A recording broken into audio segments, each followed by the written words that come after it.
This video is a documentary-style complete retrospective on my full process creating the webcomic Cat's Last Angel, which I personally wrote, illustrated, and published on Tapas as a submission for the now ended Global Comic Awards competition. I will talk about everything that went into this story, from idea creation, various inspirations, pre-production planning, drawing the final pages of my comic, to even what it is like having a finished and published story out in the world. I did my best. I'll just do my best!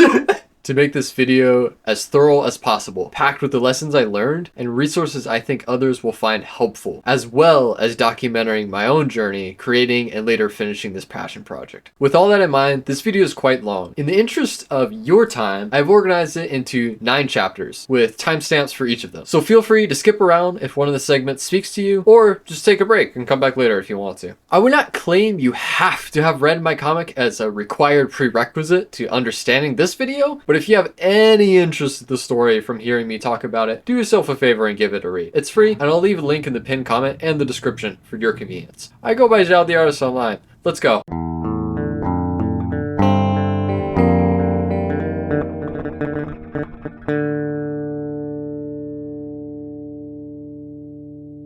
This section was originally going to be titled, quote-unquote, Why I Made This. But that ended up bordering on a bunch of noodly psychology about why people, myself included, create art, which was super boring.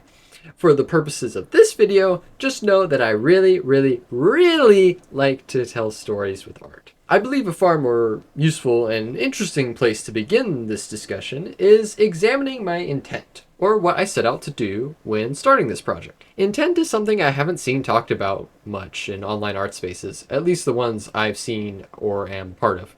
But I would argue that intent is an integral part of any art project, whether you consciously set one or not. And there are definitely benefits to thinking of an intent for what you are setting out to do with the art that you plan to make.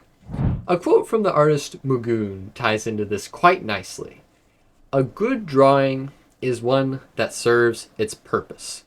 Mugun is a legend, by the way. Like, they finish paintings of this quality in one day. Also, they have courses, so it's super cool that they're sharing the skills as well. Alright, enough fangirling for now.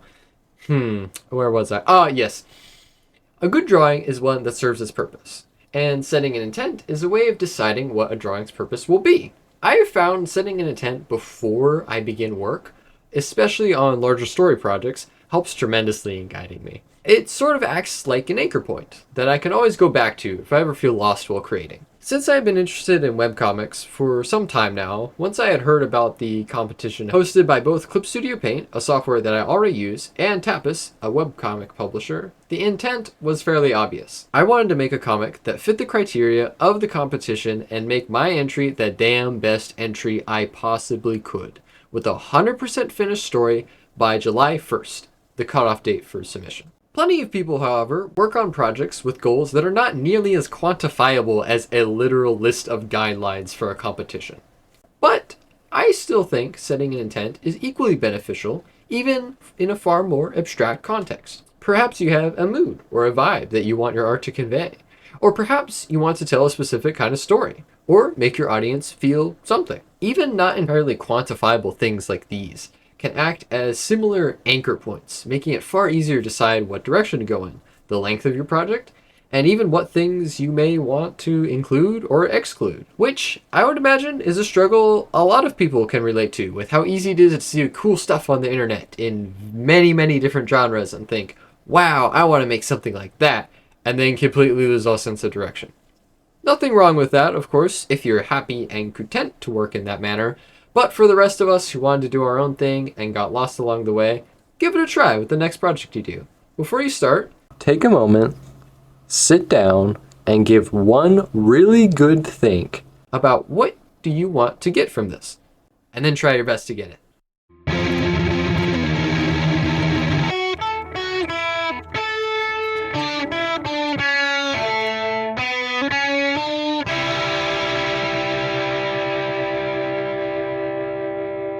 I began, as you always should, when working on any kind of assignment with guidelines. I carefully read the instructions. The competition's creative prompt was extremely loose. The only prerequisite being your story had to have something to do with quote-unquote the last train. That was the only requirement as far as topic was concerned. The length requirements, on the other hand, were very precise, with prerequisites such as the story had to resolve itself in 1 to 5 chapters, be at least 15 panels, and be no more than 75 panels or individual illustrations total. Lastly, it had to be appropriate for all ages, in English, and uploaded to the Tapas website before the deadline, which, at the time I heard about the event, was 2.5 months away. After reading the prompt, I quickly decided on a basic premise for the story. I wanted a bunch of cats on a train. This train would be the last train from their now fallen empire. A fairly literal interpretation of the last train creative prompt. And cats because, well, I mean, come on. Look at these little bundles of floof and chaos. They're great.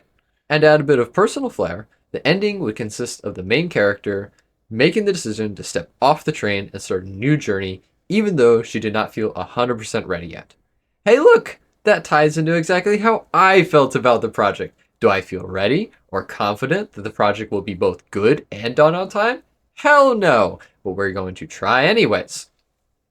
Now, this is cool and all. I have lots of ideas now. But what was the first step in actually putting pen to paper, bringing these ideas outside of my head and into something that actually exists, which can be shown to other people? Good question! My first step in portraying the story was actually to make a mood board. I used the software PureRef. Although it's a little tough to tell at first, on their website, it is indeed completely free. And I find it pretty intuitive to use as well, so that's a plus in my book. You can also tell the program to always be on the top layer of your screen, which is really nice for reference when drawing digitally. Personally, I'm really enjoying the process of making mood boards.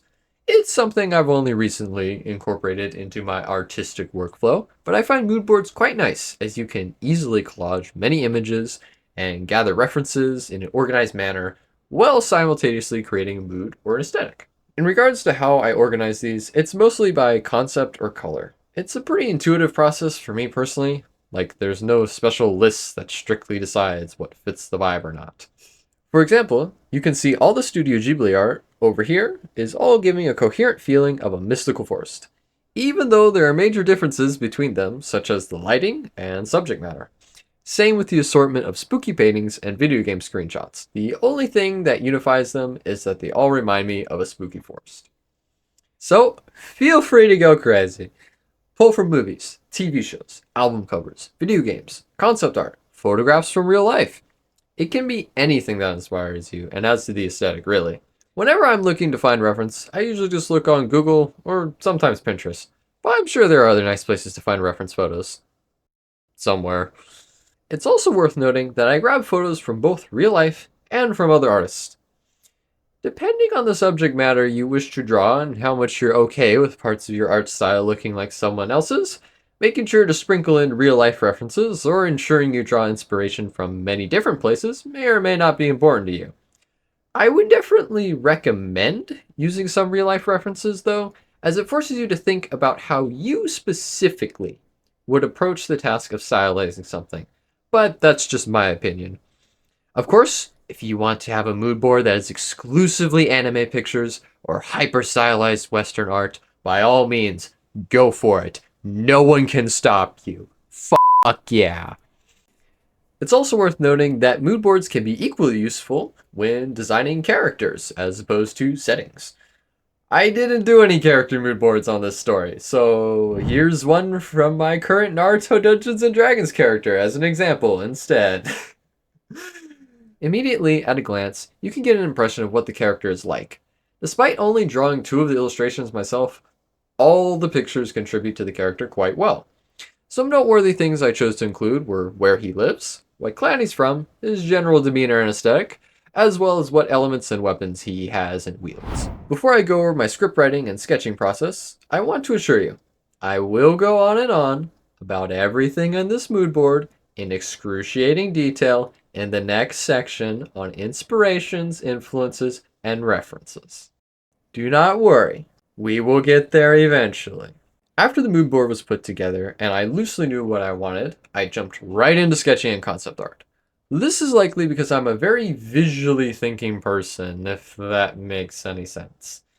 I definitely like to draw characters and come up with whoever the story is about first before I start writing any of my scripts. This is completely my preference, though. You could just as easily start with a screenplay script first, and then move to figuring out what things look like visually second. You could even start with a written script and then create your mood board around that. Whatever works, am I right? Cue the concept art. At first, I actually found it very difficult to nail down the look I wanted for the characters. I'm good at drawing real cats and anime cat girls that are like just a girl with ears and a tail, but trying for something a little more in between was way more challenging than I anticipated. I guess I'm just not furry enough. Who knows? After a day or two of struggling with all that, I finally settled on a look for the main character. You may notice one picture on my mood board is larger than like almost all the others. This one is a fan art of the character V from the Owl House, which actually looks like quite a different style than the show, if I'm being completely honest. Not that that's a bad thing by any means. But yeah, I don't know. This just spoke to me for some reason. I was like, yep, that's her. That's the vibe of our main character. At this point, I was mostly emulating or recreating the references with a more sketchy style to get a feel for what I wanted to do. Then, once I settled on something, I continued to make more and more iterations in concept art for that specific character, location, or vehicle. Fun thing I did was start to number my concept sketches, which makes it really funny to see the progression of me slowly figuring out what I'm trying to do. Of course, this is not at all applicable to the art on screen right now. For this one, it was definitely first take, best take. I did some concept art traditionally as well, with a few pictures of what the train looks like, as well as bits and pieces of writing. Once I had settled on a look, I tried something new and started integrating practices from animation studios into my workflow. I've been looking to get into animation recently, so I've been studying all kinds of studios, processes, and ways of operating. Shameless plug, by the way, you should totally subscribe and stay tuned for future short films. We're gonna have some absolutely fire stuff cooking up here. And I gotta say, a character turnaround helped me tremendously throughout this project. Oh, real quick, for those that are not massive art and animation nerds like me, let me break down what that means real quick. A character turnaround refers to a specific type of character sheet in the animation industry which shows a character from multiple angles, commonly the front, side, and back. Here's one of Sasuke Uchiha from Part 1 of Naruto from Studio Pierrot.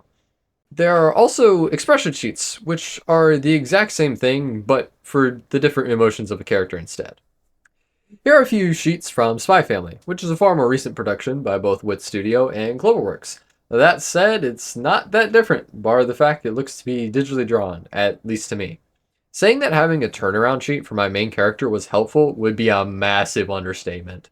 I had this exact image on the top right of my screen nearly the entire time I worked on this project. No joke. These things are especially useful from the standpoint of designing characters in comics that will need to be drawn from many angles in various scenes. This is because making a turnaround forces you to think about how your character looks from multiple angles.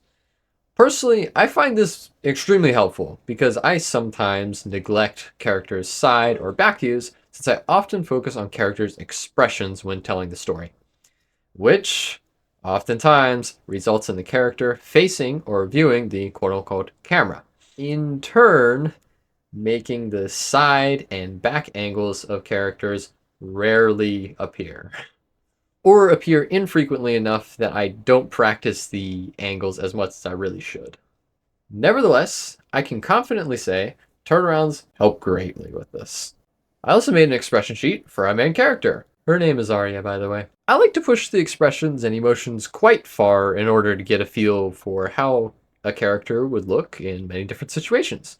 Even perhaps reactions and expressions that don't seem entirely in character for someone. For example, I might draw even a very stoic character freaking out. I'm gonna be real, this sheet was not nearly as useful as the turnaround. I think I referenced it all of like 3 times throughout the project. Grading it was useful, but that was about the extent of it. I believe this has to do with the fact that I love to improv character expressions. I really feel what's happening in the scene. Sometimes I also write a scene's dialogue first, and then try to imagine how a character would look saying those things second. Bottom line, I really enjoy the more interpretive aspect of drawing expressions, and having a pre-made sheet to work off of kind of ruins that, as the expressions have mostly been decided already. By the way, I do fully understand why this is used in animation. It would be invaluable if you were working with or managing a team, and it's an incredibly efficient way to communicate your designs. But since I made this story completely solo, I didn't really use it. Once I decided nearly the entire story takes place inside the train, bar the last scene where the main character steps off, I would have to know the location and define it extremely well. So I made sure to sketch out all 5 cars and also to define the fact that there were exactly 5 cars. Additionally, I made sure to draw the cars from both the right and left sides, taking note of any asymmetrical aspects. You can also see the beginnings of my storyboarding colors here. I used green, red, and later blue so I can copy Amphibia. I mean, so it's not quite Christmas, and it's not quite the cops either. Jokes aside, having the different colors for sketching is super useful for differentiating between backgrounds and characters, or in this case, different metals on the train, especially if your sketches are extremely loose like mine are. Just after, but still close to the time that I did all these concept sketches, I began to work on a full written script. Normally, I only script the chapter or story arc I'm immediately working on, rather than writing out an entire saga from start to finish in excruciating detail and meticulously planning everything. My reason for this is to leave more room open for new ideas and later developments to come to me naturally. I do still try to write ideas loosely, at least a bullet point or something, no matter how far ahead they are, just not in detail. But since I knew this project needed to fit in a specific length, I planned things far more meticulously than normal. I wrote out everything on paper, scene by scene, describing what happens and any dialogue that might have took place. Much like how screenplays and movie scripts are written, actually. I would not recommend scripting on paper, by the way. There are a ton of edits and notes, numbering dialogue, and then a list of said numbers indicating what order things should actually be in, creating a big mess. It would have been better to either refine it in a second draft or just use Google Docs or any digital writing software for that matter, would have been far more organized.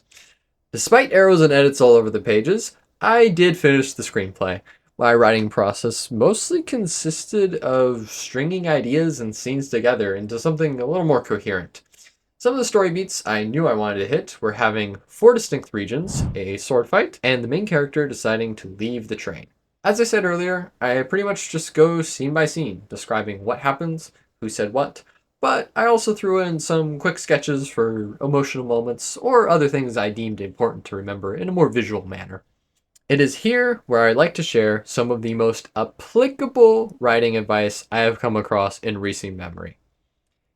The advice is as follows. Every scene should be able to answer 3 questions. Who wants what from whom? What happens if they don't get it? And why is this happening now? I personally find the question, why is this happening now, the most useful, especially for major turning points in a story. It's a very specific way of asking why, which forces you to think about the events of your writing in ways you may not have otherwise done. Here's an example.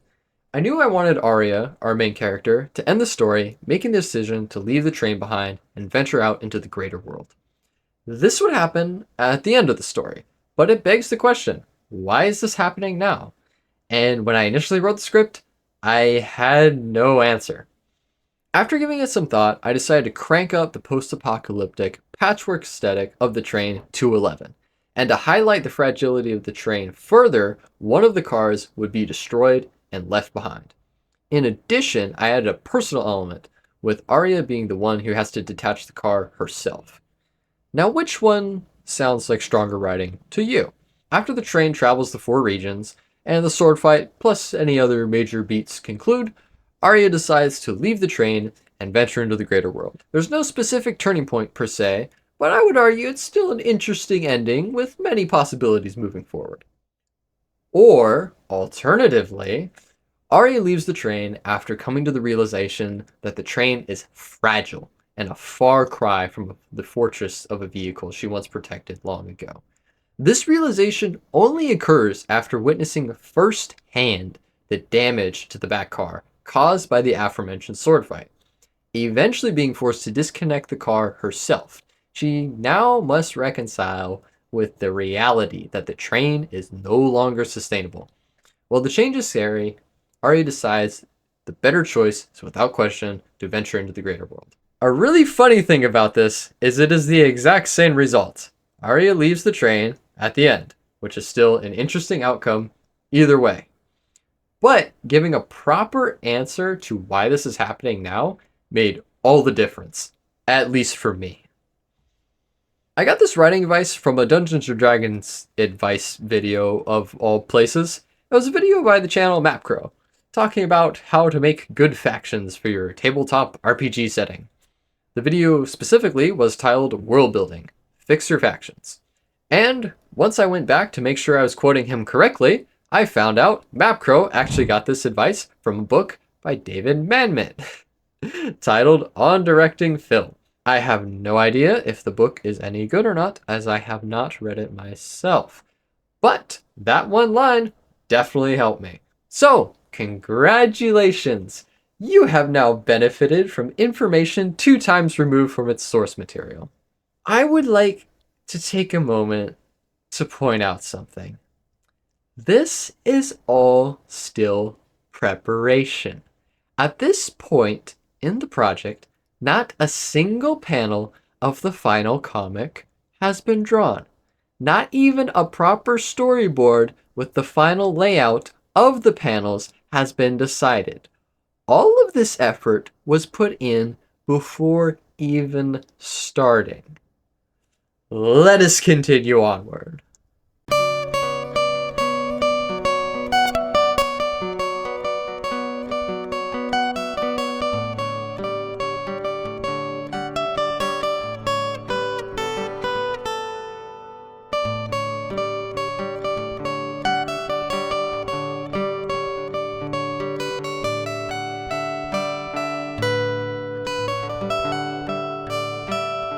So, as promised, I will now dive into the mood board and what everything means in excruciating detail. We have got a lot of ground to cover, so I'm going to group what I talk about based on what kind of media the inspiration came from, starting with TV shows and movies. One of my first thoughts when I decided on cats was Lackadaisy. I hadn't watched the pilot or read much of the webcomic the whole time I worked on my project, and I only knew about Lackadaisy because of seeing a video about it by Manu Mercurial. Fire channel, by the way. Definitely check him out if you're interested in learning animation. To my understanding, the story is about a bunch of gangster cats who live in the 1920s during the Prohibition. Now, I'll be the first to admit, the 1920s is not a time period of history I am particularly excited about. But the comic has definitely got some really beautiful art. I did also sit down and finally watch the animated pilot, which was incredibly well animated. Very encouraging to me personally, seeing a crowdfunded animation project succeed so well. Seriously, this is movie level stuff from an international team working together online from a crowdfunder.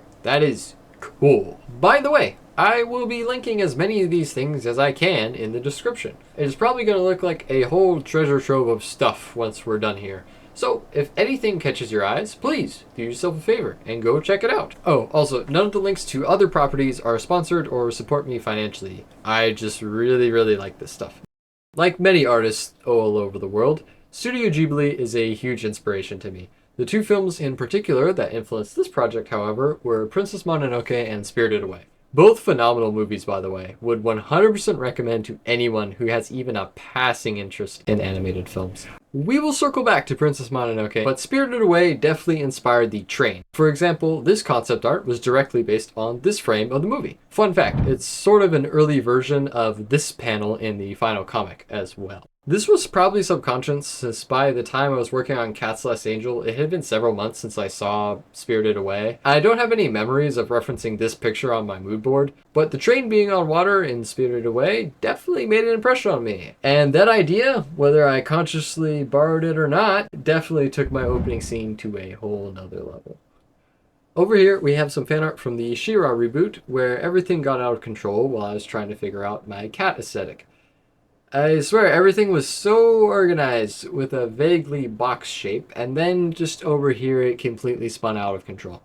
But yeah, we got Catcher chilling here. Again, a lot of fan art, probably because I use Pinterest. The last TV show character I have on here is a bunch of fan art of V from the Owl House, who I ironically took a lot more inspiration from for the main character than any of the cat pictures on here. I believe I finished all the TV show influences and inspirations that are properly on the mood board, but guess what? We're going for a bonus round to talk about the TV shows that are not on the mood board. Continuing about the Owl House, there is definitely a good bit of just vibes taken from the 3 Disney shows I have dubbed the coming of age acid trip Disney trio. For legal reasons, that was a joke.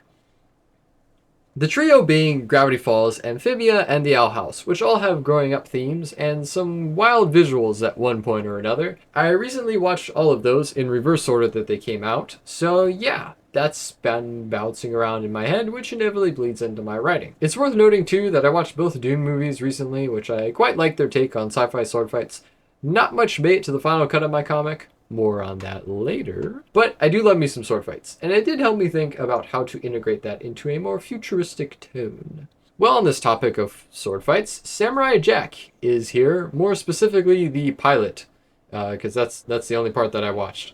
I know personally, I didn't find the show's art very interesting, just seeing images or posters around online, but man, once it's moving, it is a totally different feel. Again, more sci-fi with swords, which is an interesting pattern looking back. Regardless, the main influence was the ink blood from the robots in this particular scene, which I can only assume was an attempt to avoid the mature audience rating by not including actual blood. I also feel obligated to point out the voice actor for Uncle Iroh plays the main villain, and it's great.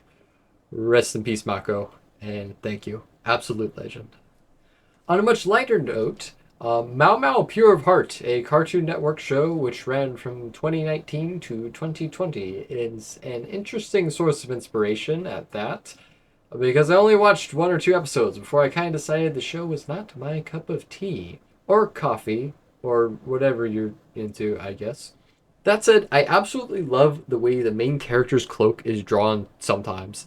Like, the way it covers up the armor and changes the silhouette of the character is just really fun to me. I also just love cloaks in general, so you know I would be including it. Well, on the subject of cloaks, Ari's cloak is based off of this item that I found on a random eBay listing. I don't think you can buy this anymore, but that's besides the point. I would definitely recommend referencing clothing that is actively being sold as inspiration for character designs, since the listing will have a bunch of photos showing how the piece looks from many different angles on a model, which is not unlike on a character.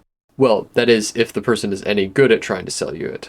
They will have many pictures of the item. And observing how cloth looks on a model is a great way to figure out how outfits might look on your character. Interestingly enough, it also gives me Major Hollow Knight vibes. Which is a nice segue into the next source of inspiration, video games. Starting off with the game that has the largest presence on the mood board, Sky Children of the Light. This game is made by that game company. No, that's not a joke, that's just what they called their company. The same people who created Journey. And so to speak, it's sort of a spiritual successor, as Sky was made to be like Journey, but specifically geared to play with your friends. Both are absolutely beautiful games, and overall quite relaxing experiences, except for the segments that are very horrifying.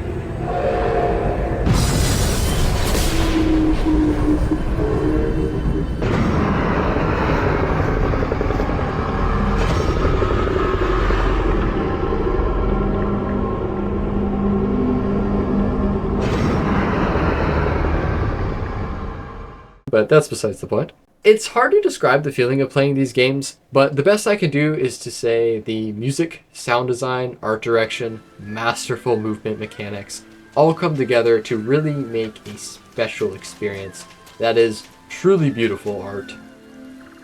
The Sky community has a ton of really amazing artists that I have come across, mostly on their Discord server, but other places as well. And there are definitely a few designs that I studied for my comic, particularly this one right here.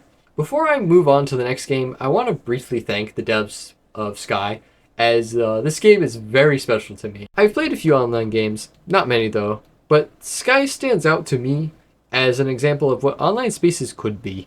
The game's systems are very rewarding of gift giving and helping others, Now, it's not perfect, don't get me wrong. Sky has its faults like any game, but it was a really cool experience to see an online space that doesn't promote competitiveness, betrayal, and constantly killing of other players. Don't get me wrong, I love a good fight too. Throwing down in a competitive game, giving it your all to win, is great. It's just cool to see something different. And honestly, Sky is a really nice place to just chill.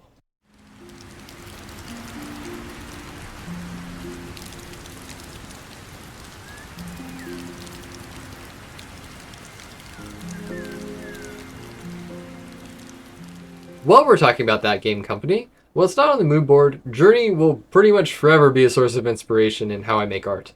The game had a huge effect on me, and I will always think of it when I paint deserts. Fun fact, there's actually a reference in the desert segment right here. It's pretty small, but I love seeing nods to things people love in media, so I try to throw in my own references whenever it feels right. And for any Journey veterans that are watching who already know about the game, I have a message for you. Austin Wintory actually revisited the Journey soundtrack in 2022 with the London Symphony Orchestra and voice choir. He made all new tracks with a similar feel, but a new take on every song in the game, and it's honestly super, super cool. Especially since, for many, this revisited soundtrack is the closest thing to being able to experience the game for the first time again. You can listen to both albums for free on Austin's YouTube channel, so I'll leave some links in the description along with everything else. Do yourself a favor and check out Journey and Sky Children of the Light. Well, you know what? At this point, screw it. You should also check out The Pathless. It's a game made by Giant Squid, a company formed by former employees of that game company. Alright, I think that is more than enough talking about everything Sky and Journey related, so on to the next. A lot of Splatoon's more recent art is really impressive. I mean, look at this stuff. There's so much form and information conveyed with minimal brushstrokes and basically no line art. Plus, the way Splatoon has so many colors and such a pop art feel without any of them clashing too much is some real masterclass stuff. I know they post a good bit of the art on the Splatoon Japan and the Splatoon North American accounts on Twitter, but I believe they also have art books you can buy, at least for the third game. This one was a very intentional influence. By the tone I talked about this, you can probably tell I find the art very impressive. And personally, I often lean into the drawing side of art with lots of line work. Not always, but frequently. So I decided to challenge myself. I would convey characters' faces and hands using only color, just like the promotional art for Splatoon. It was definitely a bit difficult at times, but I think it turned out quite well, and the lack of line art on most characters' skin definitely makes a unique look and contrasts their clothes quite well. There are a few exceptions to this, most notably the grayscale section of the comic, which has a totally different look. As well, there are also a few background characters who don't follow this rule at all. A much shorter entry in here is the indie game Blue Fire. This game has some incredible atmosphere and music, as well as some very nice platforming. Parkour! Michael, parkour! Parkour! Extreme! Parkour! Parkour! I've heard a lot of people say it's like 3D Hollow Knight. And well, I do see where they're coming from. I personally think the other analogy claiming is the edgy Wind Waker is far more accurate. But yeah, I personally never finished the game. However, a screenshot of it is here in the Dark Forest section, so it is undoubtedly linked to my project forever. Continue with the theme for short entries. Those of you who are really into indie game culture may have spotted the numerous Nikos in the corner. I have played one shot, but only briefly, so I can't speak much about the game from my personal experience, but it was something I immediately thought of when looking to draw anthropomorphic cats. Alright, last video game, Bloons Tower Defense 6. I actually played this when it first came out on Steam, as soon as I could get my hands on it many years ago. Eventually I fell off playing the game, but recently a friend in college got super into it, and sort of inspired me to give it another try. If I may, I'm going to derail the topic slightly, but I promise this is still relevant. I recently read most of a book titled Reality is Broken by Jane McGonigal, and there was some very interesting information regarding how people getting into a flow state for a limited time can increase productivity. There's something special about the complete focus and feeling of accomplishment put together, which video games consistently provide, so long as it's the right type of game, that works really good as a reset. Of course, if you stay in the flow state too long, you get tired as all of your efforts are spent in the video game. But if you play a game for a short amount of time, before you get tired, it can be immensely refreshing and you may feel less burned out, which is where Bloons Tower Defense 6 comes back in. For me personally, this is the perfect game to take a break with. It strikes a balance of being engaging with the strategy and nearly endless combinations of towers and other things.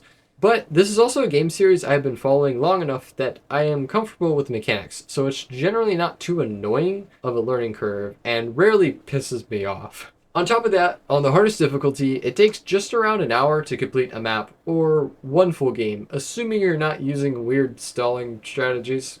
So yeah, I don't believe I'm saying this, but Balloons Tower Defense 6 helped increase my productivity. Sometimes I would feel extremely burnt out on my project. Then I would go play BT6 for an hour or so, and like some magic or some shit, I would be very refreshed and just from focusing on something different with my brain for what's really a short period of time comparatively. It's a strange experience, but the ideas from the book that, well, the accomplishments in the game aren't real, the focus you spend creating a flow state, and the feeling of success that can improve your mood are very real. And guess what? When your mood improves, so does the likelihood that you will do good work. So, thank you, Ninja Kiwi. You guys are awesome. Oh, by the way, there's also a reference to BT6 in my comic, but we'll talk about that later. Alright, we talked about movies, TV shows, video games, but now it's time to talk about manga. Strangely enough, there aren't many manga I can think of that directly influence my work on Cat's Last Angel. Only 3 to be precise. First off is Berserk. I remember being at a friend's house and holding the pages of this story. I believe it was volume 1. And at that moment, something stood out to me. The way the creator drew things getting slashed was extremely fascinating to me. It had so much motion in a still picture, especially with some of the elements being turned upside down, showing how much sheer force was applied. The hatching on Arya's coat is definitely, to a degree, paying homage to the crazy hatching present in these panels, or at the very least, the manga style associated with it. Looking back, I'm not sure if taking inspiration from Berserk slash panels was the most appropriate for quote-unquote all ages.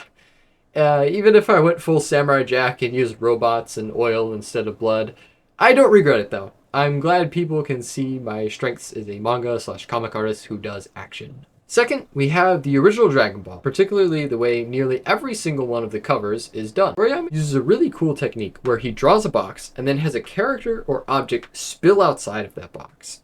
It's a really good cover design and truly makes you feel like the character is jumping off of the book. And I'm very happy to say I got to apply this technique at the end of the first chapter right here. I believe this worked really well since having Arya walking out of the page adds to the momentum. It's also worth noting that the website's format improves this effect. If I use a dark mode plugin to reverse the colors, here, like so, you can actually tell where the white canvas ends and the website's background color begins, which, coincidentally, is also normally a white background. It's a subtle thing to have the margin blend with the comic, but stuff like this is very cool to do, and I would encourage anyone who does digital comics to experiment with stuff like this. It's also worth noting that Toriyama's paneling is legendary. The way he leads the reader's eye is masterful. I'll leave a link in the description to a really nice video essay by this guy with a Kirby character as his profile pic named Word. He did a really good deep dive into this subject. Before I talk about the third manga, I would like to take a moment to say that Kentaro Miura, the creator of Berserk, died on May 6th, 2021, and Akira Toriyama, the creator of Dragon Ball, is no longer with us. He died March 1st, earlier this year. It's a strange thing to look back on my inspirations to see that I'm looking up to people who, quite recently, so far as I'm concerned, are no longer in this world. It's heavy, but somehow also helpful, because in a way their influence can carry on through every artist they inspired. And now that gets to include me. I'm not gonna pretend that I'm the biggest fanatic who has read every single page of Berserk, or has even read or watched all of Dragon Ball. But, I mean, come on. Just look at the dedication. It's astounding. And so far as Dragon Ball is concerned, I think everyone has at least heard of Goku at this point. Toriyama's stories have undoubtedly reached a number of people few can even dream to. So, thank you to both Akira Toriyama and Kentaro Miura for dedicating so much of your lives to art. Thank you for sharing your stories. They have touched more lives than you or I will ever know. I don't really have a snappy transition to the third manga, and the most elegant way I can think is to say it was made by someone who definitely loved Dragon Ball. That's right, baby, we're talking about Naruto. There are many things the Naruto manga is known for. For example, being the manga that got adapted into one of the most viewed anime in the entire United States, according to statistics by Crunchyroll. But what I'm focusing on today is Kishimoto's use of fisheye perspective. For those who aren't massive art nerds, allow me to break this down.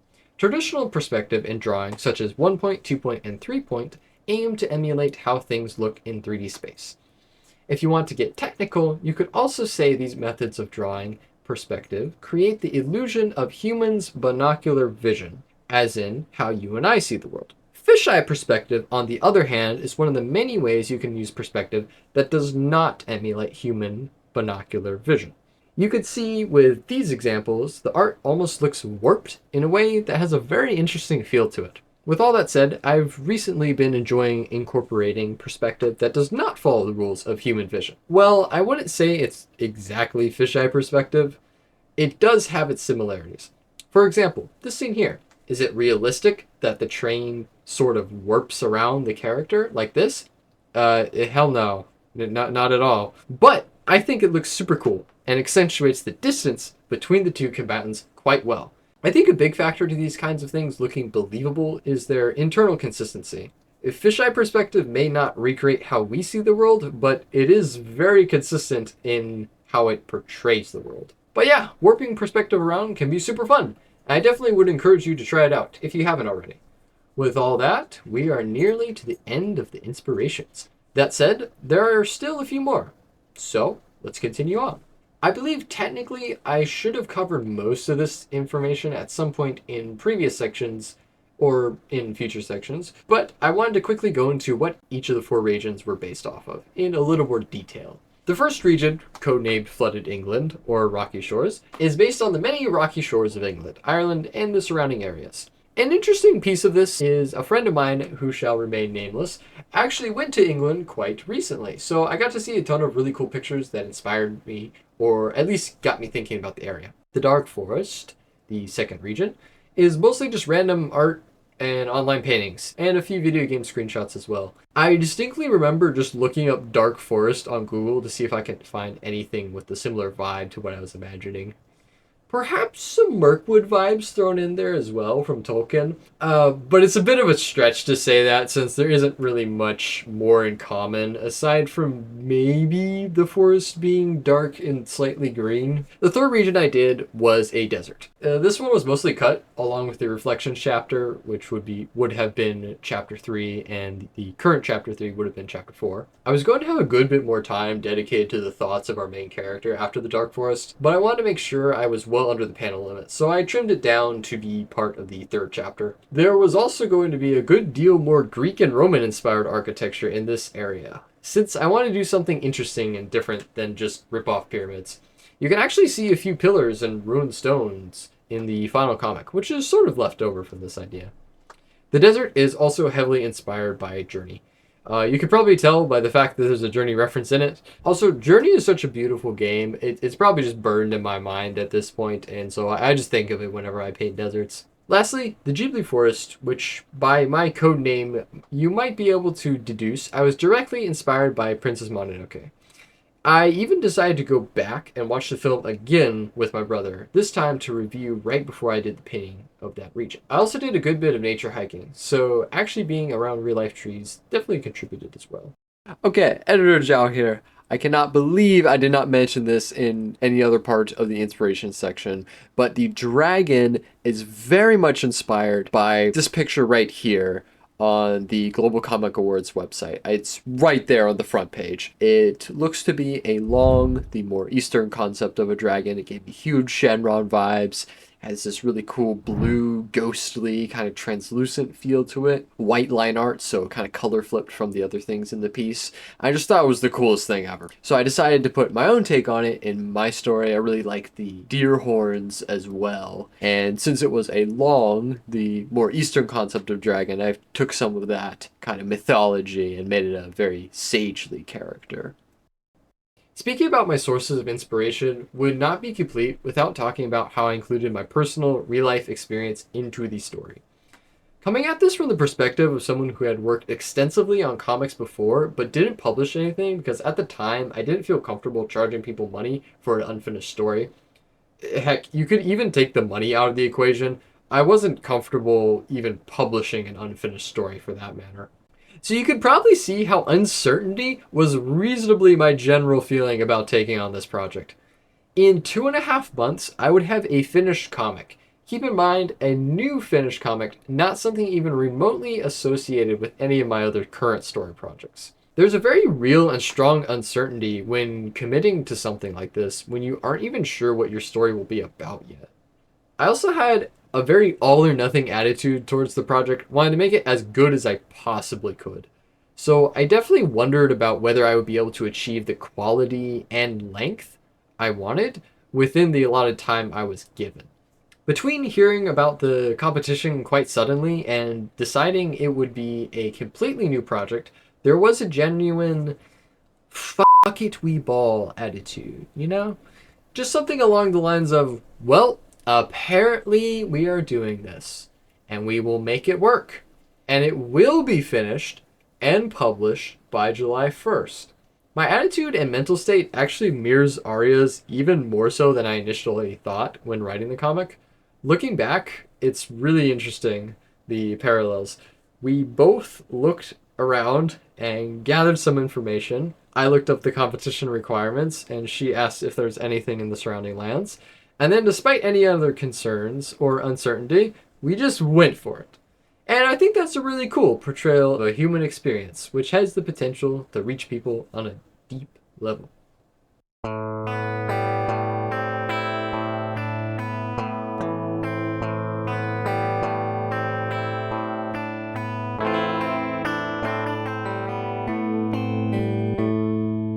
Now, the question is, what should I share? What you share will depend on where you are in your process. If you are in the very early stages of your project, share your influences and what's inspiring you.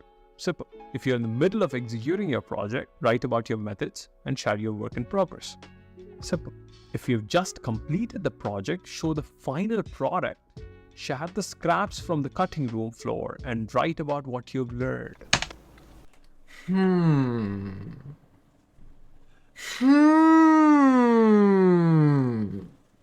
But for real though, shout out to Kesh Art. He's got a lot of really great videos about drawing and motivation in relation to the creative process. And I only found out about Austin Kleon's books because I watched Kesh's channel. Both Share Your Work and Steal Like an Artist have been extremely helpful in making this video. So yeah, if you ever see this, thanks man. Also, the short film A Starfish Story really reached me and is one of the reasons I'm taking the jump into animation now. So thank you, I really mean that. To be completely honest, I don't think there are that many scraps on this cutting room floor. At least not when compared to how many things inspired the project. That said, there are a few interesting things which got cut, so let's talk about it. As I probably stated earlier, there was going to be a Japan-inspired region with bright red leaves, kind of like how some trees in fall look, or how cherry blossoms can also look. There isn't much more to this region, as it was scrapped extremely early on in favor for a desert. It's been over 3 months since I made the mood board, so I'm not 100% sure my reason for scrapping it. My best guess though is I axed it to further the idea of each region being unique and distinct, since I had 2 forests already. I really wanted to implement a system like how Dune does sword fights with personal kinetic energy shields that block bullets effectively, but are weak to swords. Great excuse to have epic sword fights in your sci-fi stories, by the way.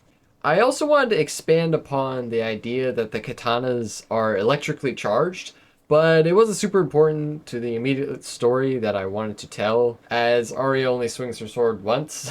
And I did manage to sneak in some subtle purple effects to show the electricity, so I can't really complain too much. Fun fact about the kinetic shields in Dune, apparently there were a ton of other sci-fi stories that had shields working the exact same way published around the 1930s and 40s in various magazines. But by the time Dune came out in 1965, those magazines weren't popular anymore. So everyone attributes the idea of personal kinetic energy shields to the Dune books and movies, even though at the time the author wrote it, it was a far from an exclusive concept. Got this info from a Matthew Colville video, by the way. I'll link that in the description if you're interested. I swear it wasn't planned that I talk about the desert region being cut short immediately after I talk about Dune, but here we are. So originally when I planned everything out, I divided up panels equally between each region. I, however, didn't settle on this mathematical approach for very long. You could see here what the final distribution of drawings was for each region. You could also see by how I wrote this that each region was going to have its own chapter or episode, but the desert got slammed in with chapter 3 and the last 2 frames of chapter 2. I wanted to get into more the reflective aspect of what Arya was thinking, since this scene was a very personal inclusion for me, as I listen to music a lot and get lost in thought, very similar to how the main character is portrayed here. There was going to be a joke where she switched the playlist from something like rock metal mix to lo-fi hip-hop beats to rethink your life choices to, or something funny along those lines. I ended up deciding against it, considering I wanted to be well under the panel limit for my submission, and cutting a minor joke like this was one of the ways I ensured I was. Part of my reasoning for this is that I wasn't 100% sure how certain panels would be counted. For example, this panel is definitely one illustration, but it spans 2 phone screens worth of content, which is kind of pushing it to say it's only one panel, at least to me. It's not the worst though, as not defining what music she's listening to adds to the interpretive element, which is fun in its own right. Before I move on to the next section, I'd like to share a few extra things that weren't shown in the comic. Here's my first sketch of the dragon. All I'm gonna say about this one is the design definitely improved once I started drawing him in the comic. There are also some pretty cool marker drawings I did traditionally. The one on the right is a monochrome version of Arya, and the one on the left is sort of related to the forest region. No line art in these, which was definitely a different style than I'm used to. I also have some pencil sketches of the evil robot. In the beginning, I sort of just winged it. I was inspired by these little guys, the Chinese crocodile lizards. Mostly just because crocodile lizard sounds like a cool name. Though I decided to actually take the time to look up good references, and it sort of became a cross between some Digimon, particularly Machindramon, Mechanorimon, perhaps a hint of Black or Greymon, and the stealth robot from Amphibia that tried to kill Anne. And I think the end result turned out really good. Concept art number 9. Yep, that's what I named the Clip Studio file. This is an interesting one because it isn't a scene that happens in the comic, but it was a fun warm-up to do and it definitely captured some sort of feelings. Also, the inverted line art is very fun. I had quite a few sketches of alternate thumbnail designs for the comic for the main thumbnail that would be viewed on Tapas, but I eventually settled on just cropping the last panel and having that as the series thumbnail, since it's one of the best illustrations and I put a lot of care into it. Lastly, the cover art was actually an ink drawing before I did it digitally. Funny story with this, I actually started sketching it again digitally with the ink drawing as a reference, and the digital sketch was not coming together as much as I would have liked. But then I realized the ink drawing had the vibe I wanted. I can just scan the ink drawing in and paint over it. Always work smarter, not harder.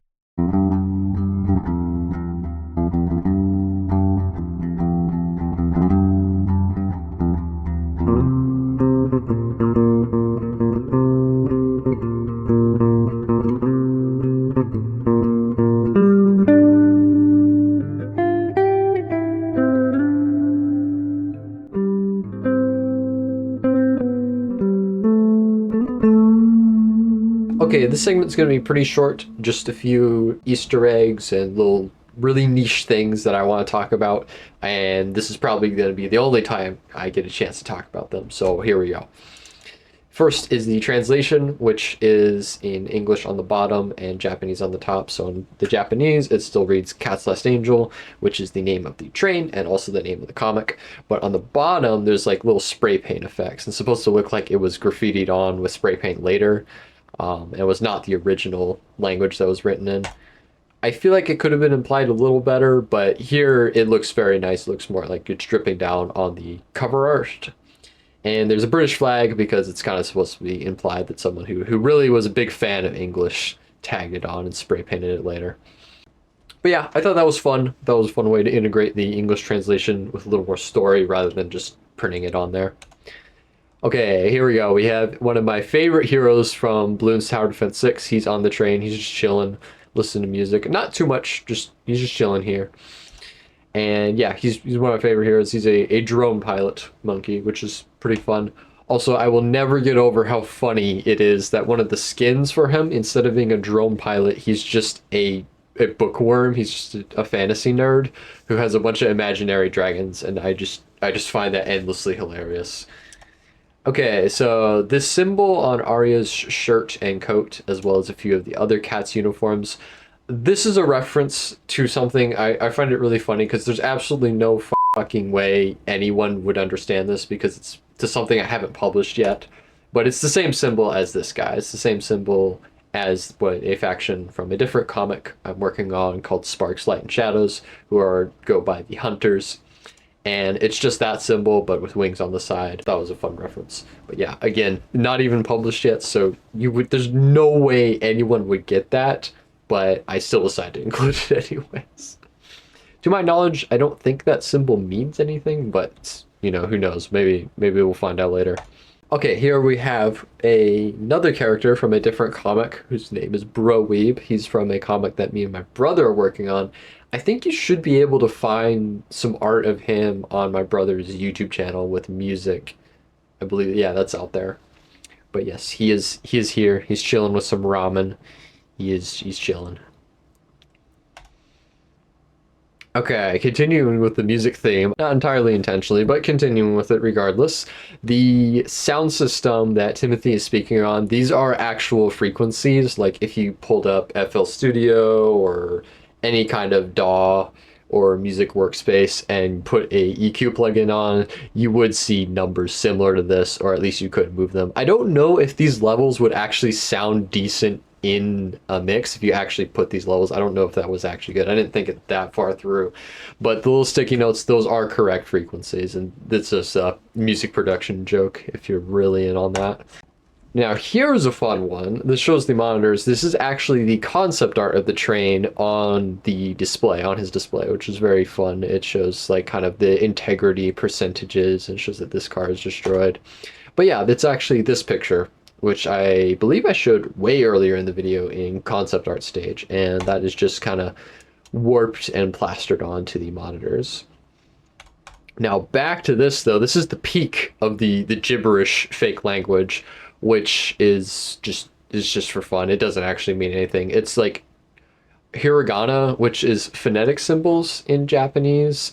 I believe it's a Greek character, and a bunch of like keyboard just mash of weird symbols and stuff. So you could kind of like, some of them have sound meaning, but none of them are even words on their own.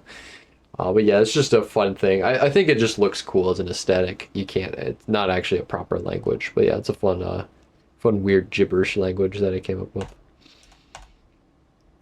This little goober. So he has a gaming console. He kind of looks like a genie. I'm not really sure what he is, but he's on a gaming console here. Has a big G for gaming because I don't want to make it look too much like a Nintendo Switch because I might get sued, which would be very bad. And here we go. He runs out of battery, which is just really funny. If you look really closely, he's gaming, and then in a later panel, he's just out of battery. He just has to sit there and wait for it to charge. Again, yeah, the totally not Nintendo colors there, 100%. Here we go. This is another fun one. This is a non-copyright Goku here. He's got his monkey tail. This is a squiggle instead of kanji because I didn't want to put the same kanji that's on his Dragon Ball gi. He's very, very simplified. But yeah, this is the orange gi is definitely, this is a Dragon Ball reference. Here we go. This is the last one. It's the Ronin Doge. which is a meme I find really funny. I find the samurai doge meme, I just think it's hilarious.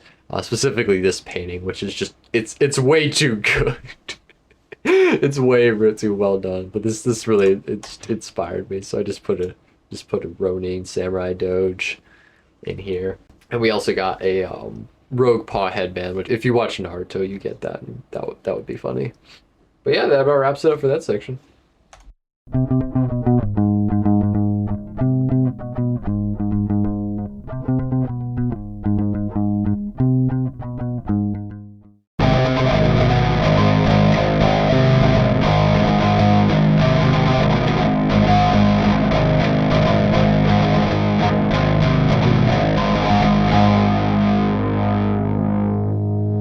After I had finished my pre-production, that is to say, I had a finished written script and enough concept art to be confident in the look I wanted, it was time to begin work on the final project. I started by deciding the final layout for the comic's paneling. I made sketches with 3 colors to differentiate various elements in order to keep everything organized and easily comprehensible moving forward. As you can see on screen, red, the color that stood out the most, was reserved for the characters, while both green and blue were used in various background materials. It is in this process of very loose drawing that I decided the final layouts and compositions for each chapter, sketching scene by scene following the written script. I also put in speech bubbles and type out any written dialogue during this rough stage. This is technically a preference thing, but I would insist that it is better to do it this way, because adding speech bubbles first while you are still in the sketching phase ensures you will never accidentally cover up parts of the finished artwork with your speech bubbles by adding them later. It's been over 6 months since I published this project, let alone was working on the comic itself. So at this point, I don't remember how long exactly sketching the 3 chapters took. My best guess would be something like 2 to 3 weeks, not including pre-production or creating any of the ideas. Some of my goals for the paneling in the story were to show off as much as possible, and to intentionally take advantage of the vertical scroll format. And I do mean show off as much as possible, by the way. I made a ton of really long vertical panels for the sole purpose of fitting more art into a fewer number of illustrations. For example, this is technically one panel. This is also technically one panel. The other main goal I had was to not have any blank space in my comic. I don't know, something about popular webcomics with panels or speech bubbles just floating with a ton of blank space in between is just really off-putting to me. It's not a bad choice per se. In fact, economically speaking, it's actually quite brilliant. Having a lot of blank space is just something I really didn't want to do in my story. By the way, here's a webcomic that I really like how the blank space is used. There's a chosen background color and some texture that adds to the mood. And there are also little background elements that weave in and out of panels, further connecting the art, making a smoother transition, which I really like. Now, panel layout is a topic with so much nuance, it could easily be a long ass video essay on its own. After all, it's discussing the very structure of what comics are made of. For now, I'm just going to cover a few composition choices in my story that I find personally interesting. However, if you want a great starting point to study this kind of stuff further, I highly recommend this video by Werb titled The Legendary Paneling of Dragon Ball, a tribute to Akira Toriyama. I'll leave a link in the description along with the many other resources I've mentioned throughout this video for anyone who wishes to check it out. Alright, beginning things with the very thematic first panel of the comic. This is the first page and how you are introduced to the story. So the main interesting bit to me is the spill of the waves, which I think is just super fun. The way the water, even though it would be just a flat kind of ocean, it kind of spills over into the speech bubbles. I just think that's very unique and interesting and fun to look at. Kind of like starts to blend the two segments together rather than just have the speech bubble directly over everything. I also like how the train goes back very far into the background and it shows kind of the depth and how long the train is. But yeah, I really like the kind of swirls and the ocean spilling down here. Alright, next we have these two panels, which are also in chapter 1, where the train is sort of cut in half, and it lets you really see inside of it, which I found was very fun. It was one of my many different approaches to trying to put the viewer into the train to get them to know the space better. And you really get to see a lot of the insides and two different cars. Another interesting thing is you can see how far Arya, the main character, is moving from left to right by the fact that this weird fire and water person is in both panels. So you actually see that she moved farther left by the fact that this little guy here, he's on the right side.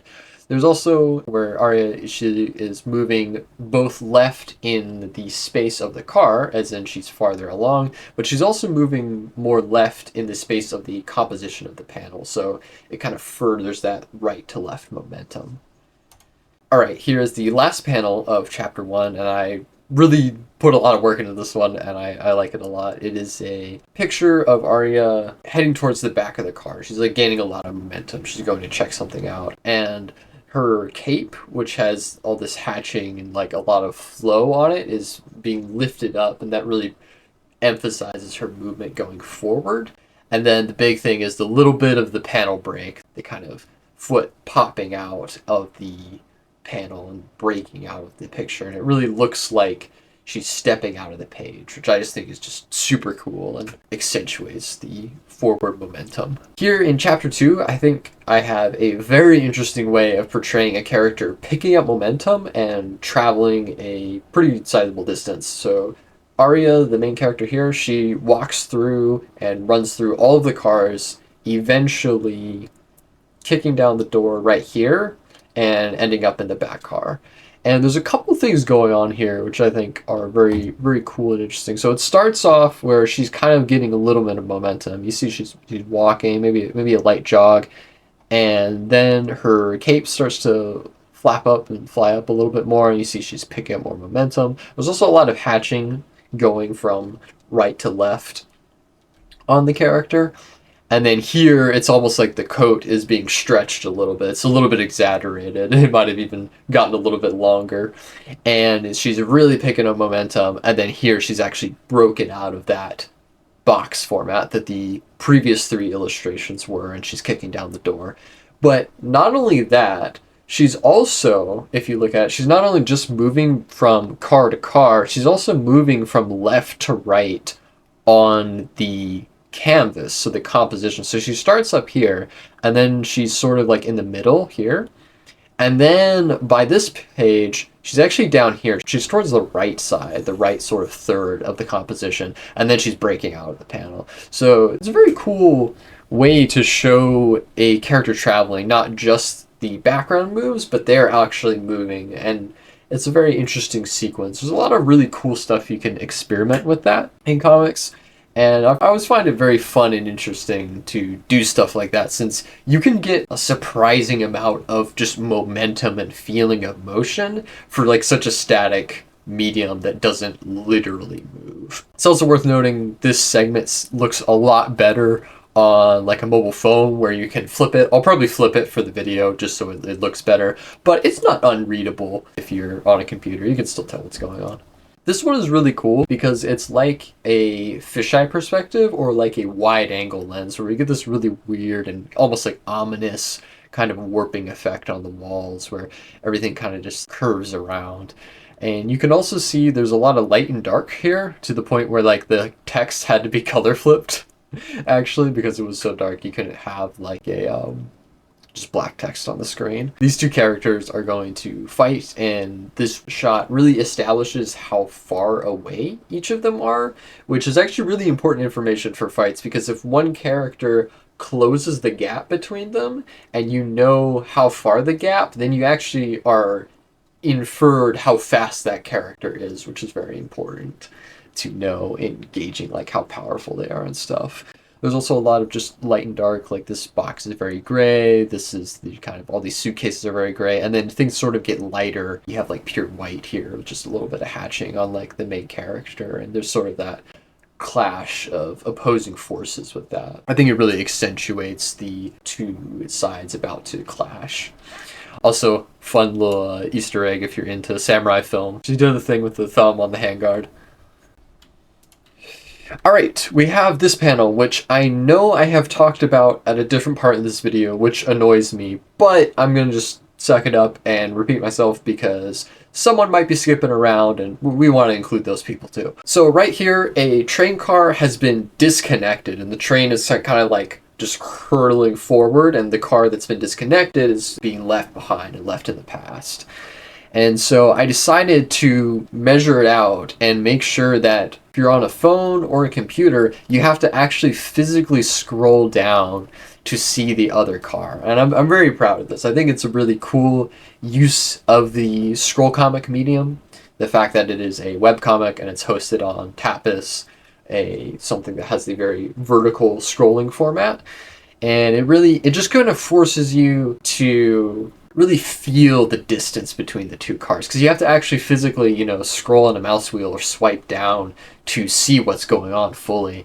And I think that's really cool. It's like a page flip, kind of like if you had a setup and then you had a page flip and then a big reveal, but it's a little bit different because it's obviously not exactly a page flip, slightly different format. But I think it also ties in really well with the very linear, long, kind of reaching out into the horizon format of the train tracks, and things kind of get larger as you scroll down as well.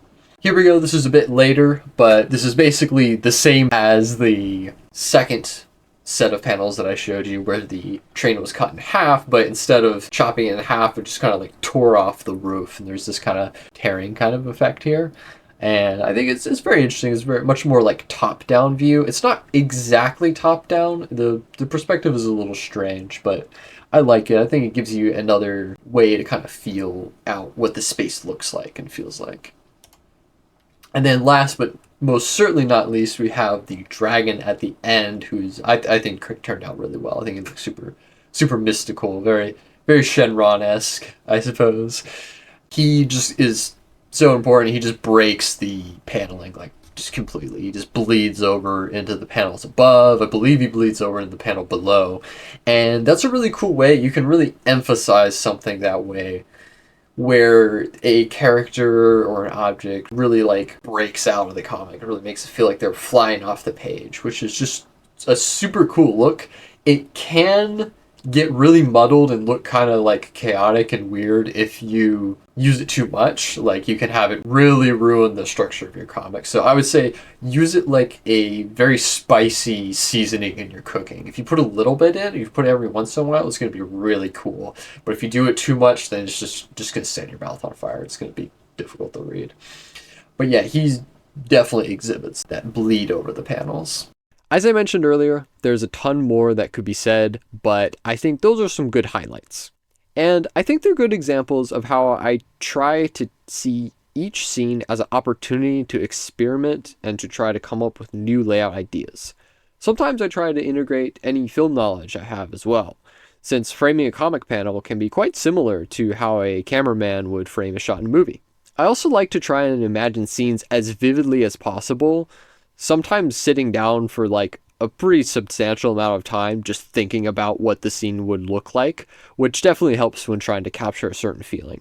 Okay, right here we're going to sort of pull back the curtain on these project files, and I'm going to walk you through how I constructed this comic in a much more visual manner, sort of like a speed paint, but a little bit different. I chose these two panels because it's a slice of the train and there's just a bunch of stuff going on with both the characters and the background. So I think it's a really good example of how everything fits together. So let's just go ahead and hide basically everything, actually. We start with this, although technically we start with this, just one color. And I sketch out everything. This is the layout. You could do this as thumbnail sketches because thumbnails are, if you made a smaller illustration, it would be easier to edit things, but I just decided to go for it. So this is the equivalent of both the storyboard and the final sketch or layout for the comic. Then I have some other environmental materials such as some boxes, water, etc. And I've said this before, but I'll say it again. Red, the most prominent color, is for all the characters, which makes them stand out and very easy to distinguish from the background.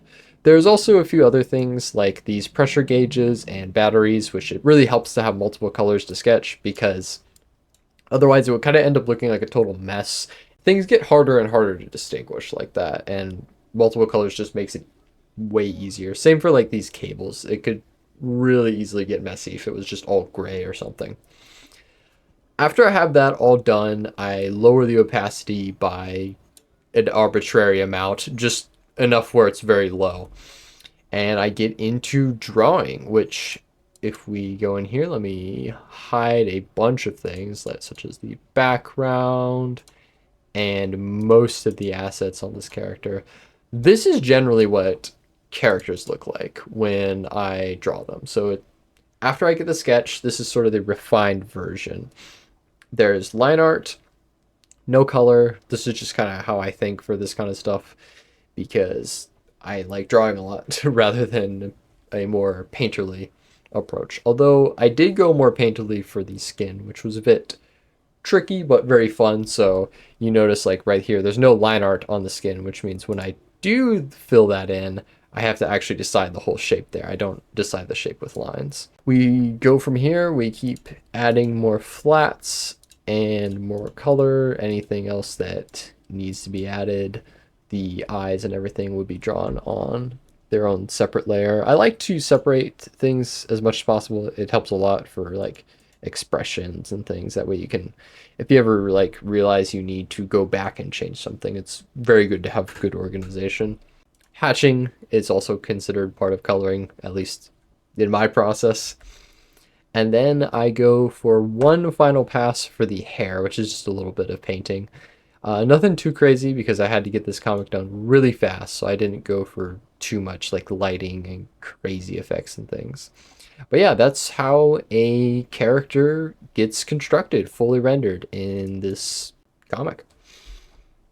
After they are all done, we have the background. And I go from like foreground to background, which can be a little strange, but I don't like to paint over things, which is nice to not have kind of covered up your own work. There's also the water, which you notice like right here is in front of the train, so that actually has to be on a different part that is in front of everything else structurally. I didn't do anything like too crazy. I'm very proud of how I painted this. I think it looks very fun, but like I just kind of grabbed whatever textures. I think I had a watercolor brush that someone I was friends with online told me about. And that was probably the most texture that you will see in this comic is that. But yeah, I fill in all the flats and just start painting. I have a huge swatch sheet. This is how I keep track of my colors. It's a little silly because I have like color history, and you can do this within Clip Studio Paint with like palettes and things, but I just like to be old school and label things and be like, here's what they all are. I have it for characters, I have it for environments, like for example, this is the water that you just saw, and these are the rocks. You can see that over here. There's the darker tones, there's the lighter one, and then there's just all kinds of shades in the water. That is largely how all these things come to life, slowly but surely. Let's go click through all these because that would be fun. See them all. Pop in. And then boom. You wake up one day after working on it, and it's finished. Pretty cool. It is far too late for me to tell you exactly how this felt to work on this project on a day-to-day basis from the perspective of someone who was in the middle of it. After all, I finished just before July last year, as of recording. I can, however, give you a pretty decent estimate looking back. I had a shocking level of consistency. Some days I might draw 2 or 4 hours, others I might draw closer to 5 or 8. After I had the composition and sketching done, I took almost no days off. Unironically, I could probably count on one hand the days that I didn't do any work on the competition. The final drawing period was pretty routine. Work on art most of the day, take breaks for water, food, exercise. Pretty much the whole project went like this, aside from the occasional voice call with a friend, Naruto Dungeons and Dragons game I was running the odd Sunday when all the players could make it, or maybe a Balloons Tower Defense 6 level as a break. I've already discussed most of the noteworthy things, such as how the production pipeline looks. I wish I could say my dedication was due to thoughtful planning and strategic scheduling, but that would not be very accurate. I mostly just worked on the project as much as I possibly could, taking a break only when I was exhausted or completely and utterly sick of working.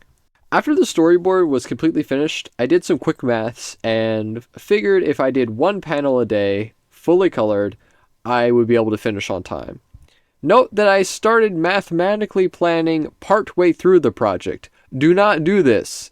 If you don't have enough data to make a real schedule, and you're going to make a timeline for yourself, at the very least, take the time to figure out how long it takes to do like one page and extrapolate how long the rest of the project will take from there. That way you have, a schedule that's based on actual data instead of, I don't know, intuition. The only conclusion I can really draw from this is that the external pressure helped my motivation immensely. I suppose the analogy of rising to the occasion is quite applicable here. Before we move on to the next section, right here is where all of the creations come to life. That's right, we're going to be pulling back the curtain for a desk tour. That is right, we're going to pull back the curtain on this process even further with a little studio tour. Though we're not going to pull back those curtains right there, because that would dox my neighbors, and that would be very bad, actually. Now, this is not exactly the same as when I was working on the comic, since I did move things around and I got a new PC, but it's close enough. We're gonna roll with it. We have my Huion Canvas 16 Pro, which is the tablet. This is where I do all of the drawing. I have a nice pen wrapped in medical tape to make the grip easier. And it is on a arm stand with a weird claw adapter thing. I might link this in the description. This is kind of a strange setup and kind of hard to find all the parts, but it's very nice. You can change it to any angle you want, which is very good for health things and having good posture. Got a monitor, got some speakers, and I have my animation teacher silently judging me for not having a website yet. We got my PC, which is very important. Everything is plugged into here. You can see with the mess of cords. And another very important part is the 2012 Lego Ninjago Ultra Dragon set. The original, not the remake. This is very important. Also, Lego Crescent Rose. Yay, it's so cool. We have my mic, and if you are wondering, why is there a Quincy cross on the mic? And that's a fair question, but my response would just be, well, one of us is clearly prepared for when the hollows attack, and the other is not. So, yeah, think about that. Lastly, this is actually all on a stand-up desk or a adjustable desk. It's not a flexi spot. It's like an off-brand flexi spot or something. And so I can do this. Rise, my setup. To new heights you shall go. And there we go. Now is a standing desk. It's pretty cool. Very nice.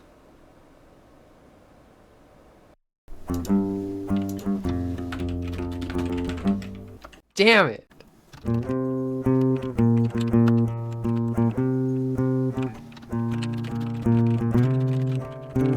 Motherfucker. I mean, it's good enough.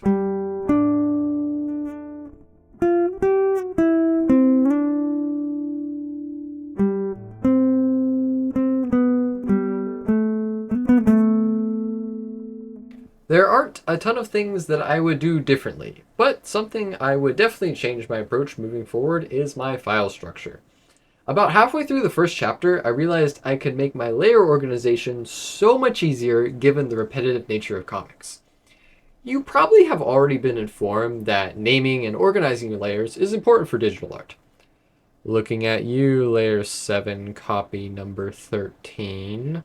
But I recently thought of the idea to create a separate project file, make, name, and color code all of your layers for a given character in a folder. Then, whenever you draw that character in your comic, just copy the folder from the reference file. And voila! You now have a pre-made folder of your character with all the layers properly organized. I find layer organization gets far more important the more color you use in your comics. at least compared to a black and white ink drawing style where you don't have to keep track of all kinds of painting letters. This is super helpful, and I would have liked to be a little more optimized using this method more often, since it is equally applicable to backgrounds and it saves a lot of time. You can also do a similar thing with the auto action feature in Clip Studio, but it doesn't make much difference if you do it the fancy way, telling the computer to create your layer structure from a hotkey, or if you just copy and paste it. It's also worth noting, while I'm giving examples with Clip Studio Paint, the copy paste method should be just as applicable to any drawing software as long as it has layers. And if you're working with a drawing software that does not have layers, then your employer is not paying you enough. I am sorry to inform you that. I believe I briefly touched on this earlier, but I would definitely prefer to clean up my screenplay scripts. I like the freedom and simplicity of paper. It's a cool medium, but having any disorganization in notes can make the process of looking back on them quite arduous and unnecessarily tedious. In addition, if you ever work with a team, the plans to create the project should be easily understood, as miscommunications can lead to work being redone, and that is never fun for anyone involved. That said, if you are a solo creator, it's not the end of the world if your notes are a little messy. Just try to have some compassion for your future self, who will have to look back on said notes and scripts and create something from them. Speaking of notes, I would have kept notes about the work process. Even just one sentence for each day, or at least some bullet points about what I worked on, would have made making this video script a lot easier. Definitely more applicable to people who want to make videos or developer blogs about their work like me, but still something I would have done differently looking back. I do have one more thing that I would have definitely done very differently, but we're going to wait till the end of this section since it's a really good segue to the next section. For now, let's expand this part from what I learned I should do differently to also include what I learned worked exceedingly well. Before I started work on the final comic, I made sure to look super closely at the publishing guidelines until I knew them like the back of my hand. This may seem like obvious advice, but I think it's really important to emphasize because any work you intend to share in a specific place will undoubtedly be shaped by the format and place you are posting it in. So you can either be prepared and study up to harmonize and use the format to your advantage, or you can edit everything afterwards, ruining your original vision in order to jam your creation into the post. It's really up to personal preference. But yeah, keeping in mind the format I was going to publish this project was very helpful in working on the project, especially coming from the perspective of someone who had not previously published on Tapas or Webtoon.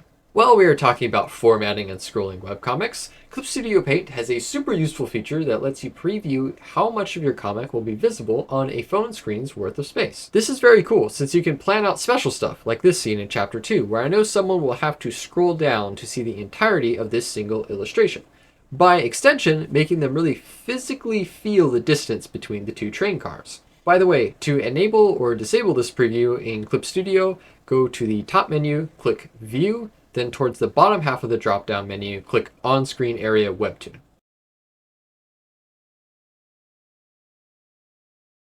Alright, simmer down and listen up, because this next part applies to anyone who wants to make comics digitally. You can make your handwriting into a font, and it's not even that difficult, plus it's free. I use the site Calligrapher, but there are probably other sites as well. All you do is download the template and then write in your letters. After everything is looking nice and legible, you upload the finished template and voila, you can now type in your handwriting. I didn't know about this until recently, but it's not only a huge time saver, it also helps you stand out, since not that many people actually do this, which is very surprising. Seriously, I swear, go on Webtoon, Tapas, or any manga site in English, and 99 times out of 100, the font will be CC Wild Words. This is a pretty big missed opportunity, especially for indie creators, since so long as your handwriting is at least decent, it will most likely blend far better with your art than any pre-made fonts will, because, you know, it's yours. So, hop to it. Next time you're working on a digital comic or a webcomic project, take a minute to make your own handwriting a font. It is well worth it, and it adds some really nice personal flair. Not necessarily related to personal flair, but due to the demanding and repetitive nature of comics, it is often wise to make at least some decisions that help with streamlining your drawing process. Even more so if you are a solo artist, One such measure you can take is limiting the number of colors you use. There are no two ways about it. Coloring takes a substantial amount of time or resources if you're hiring other people to help you. There's a reason why weekly Japanese manga are drawn in black and white. However, you may be surprised how far you can get with a very limited color palette. Say only 4 different colors, not including black ink and the white of your paper/canvas. An example that illustrates this quite well is the comic Unfamiliar by Lavender Town. As you can see here, the entire page only uses pink, blue, and yellow. While there's a good bit of variation between the shades, it still strictly adheres to 3 colors. She's spoken about this on her channel, so I know it was definitely a deliberate choice to not make more work for herself, which is understandable because if I remember correctly, Lavender Town uploads comic pages every week. Oh, here's some of her newer pages as examples as well. I would feel a little bad only showing art that is years old by now. As you can see, she is still going strong with around 3 to 6 colors. Returning the topic at hand to my story, I chose to do a similar approach regarding the backgrounds in my own comic, Cat's Last Angel. For context, here are all the colors I did swatches of. And here are the colors I used to make the 4 regions. Aside from some of the nuance in the water, there aren't that many different colors for each region. Even less if you don't count slight hue variations in the same color. Using a limited palette not only made the background painting easier, but it also helped me portray the 4 distinct regions, which was one of my goals going into this project. Having only a few colors per region, then making the colors exclusive to said region can really make each place feel special and unique. I believe this can be seen best in the cover art I did, which has all 4 regions right next to each other. With all that said, experimenting with limited color palettes can save a lot of time in both the process of picking out colors to use in your work and switching between colors. Who knows? Maybe you'll come up with a super unique aesthetic while you're at it. After all, limitations often bring out creativity. I already talked about character turnarounds in the section on planning, so I won't go into too much depth here, but I will note it is something that was super helpful when drawing my main character, Arya, particularly drawing her hair from different angles. On screen now should be a timestamp for when I talked about this in more detail for any lovely viewers who skipped ahead to this section. Moving right along, I have a few things that are a little more abstract. However, I believe they're still helpful and well worth sharing. The first is having a well thought through plan and knowing what you want to portray in your story. While working on this comic, and also for much of the writing of the script, I sort of took this focused approach for granted. But giving substantial thought and eventually knowing what story beats I wanted to hit was an important part of my project. It brought me ideas, guidance on what to include or exclude from the story, and perhaps most importantly, it solidifies my project as a personal success.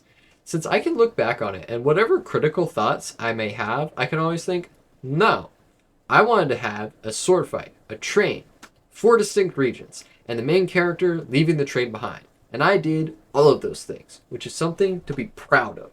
Somewhat related to planning and focus is to know what you want to focus on within the story itself, and that not all things in your story have to have their mechanics explained. This is a strangely specific kind of confidence that is probably most helpful for writers who are inspired by video games than anyone else. So you see, since video games are a place where a much more mechanical understanding of the material is required given that they're interactable. Here's an example. Even if you look astoundingly close at my comic, you still know almost nothing about how exactly the various technologies and gadgets on the train work in my story. Yet, it is still a believable location. You could see and feel that the train has significant signs of wear, has been rebuilt with various materials over time, and that things are just barely functioning properly, if that. And that information is enough for a good read. The choice to not so much as even think of an exact purpose for some of these background gadgets in my comic is an interesting one. And by the way, I do mean not even think of the exact purpose or function. Like, what does this thing do? I don't fucking know. But it looks like a mostly legit mash of a satellite panel and an old cable TV antenna. Don't get it twisted. I love a good hard magic system when everything has rules and restrictions. Avatar's Bending and Full Metal Alchemist's Alchemy come to mind if you've watched either of those shows. There's also something very special and fun about science fiction technology that you can actually understand how it works. But you would be surprised how much can be left up to interpretation and still feel believable, which is a very freeing perspective to have if you wish to have your story focus on something other than extensively explaining the technology or magic within it. Moving back from attitude and perspective to more solid ground, I recently stumbled upon the advice of revisiting some of your favorite inspirations midway during work on a project. I think I got this idea from an overly sarcastic production stream. It was either the artist podcast or probably more likely the book publishing podcast, one of the specials on their channel. But I definitely stand by this advice now that I've tried it myself. Just before working on the Magical Forest region, or the codename Ghibli Forest region, which was heavily inspired by Princess Mononoke, I rewatched the film with my brother. And it was great. It almost felt like I was watching the film with fresh eyes, picking up on subtleties in the background paintings far more, since that was what I was going to paint later. I also went hiking that same day, which was really cool to go out on some trails and be around real trees. Not something you can always do depending on your subject matter and where you live, but if you can, it's really nice to go outside and get inspired. Lastly, I would have paced myself more.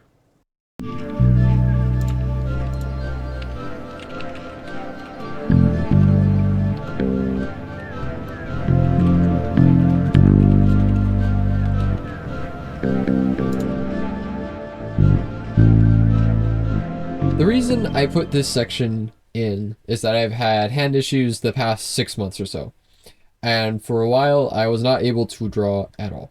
I've gotten better since then, yet I'm still not at 100%. I have no idea why this happened, as after seeing several specialists, getting x-rays and MRIs done, I was told it wasn't caused by structural damage or overuse. My current explanation is that I was strucken down by divine intervention. Because hear me out, let me tell you a story, hear me out guys.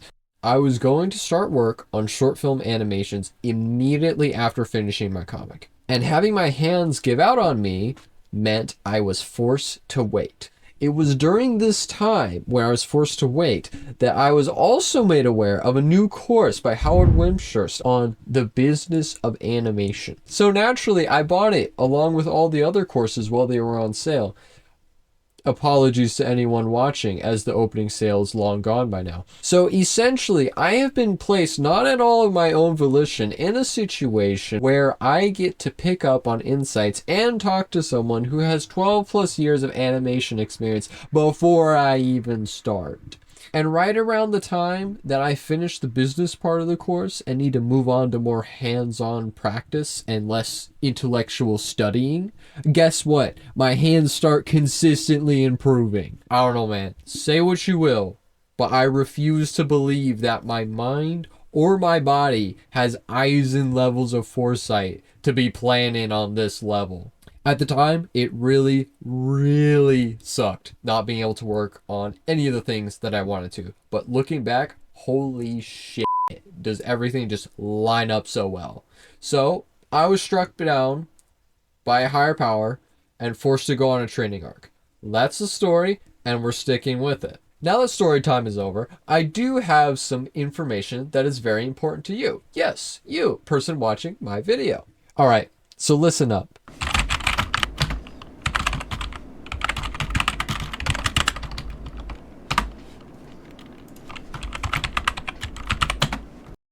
You're about to get schooled splendidly about health tips that will increase your life expectancy, after which you will be surprised pleasantly about your increased equity from the decreased number of problems you will be experiencing medically.